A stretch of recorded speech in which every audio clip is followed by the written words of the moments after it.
دايما لما بروح بلدنا في الصعيد بيبقى ليا مغامرات، وفي مغامرة المرة دي كنت عايزة أوريكوا أكلة مشهورة عندنا وهي السكسوكية، وبعض البلاد بتسميها المخروطة.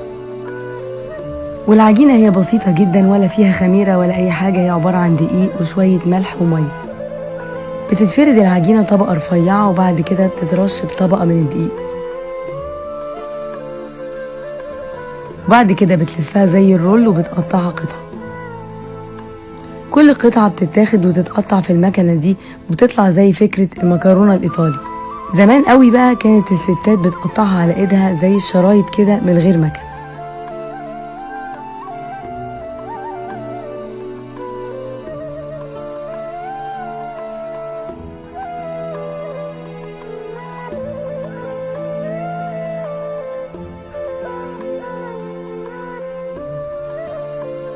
بعد ما يتقطع كل العجينة وتخلص بياخدوا بقى المخروطة أو السكسوكية دي وبتتسوى على البخار. بعد ما تستوي على البخار بيترش عليها بقى السمنة البلدي الخطيرة وبيطلع طعمها وريحتها تجنن. كده بتبقى جاهزة وتمام على الأكل، يا تتاكل بلبن وسكر أو ممكن بعسل أسود، وأنا شخصيا بحبها بالعسل الأسود. بجد الأكلة دي مميزة جدا وبحبها من وأنا صغيرة وبحب أكلها كل ما أروح. يا رب الفيديو يكون عجبكم وتكونوا شفتوا أكلة بسيطة من أكلاتنا الجميلة.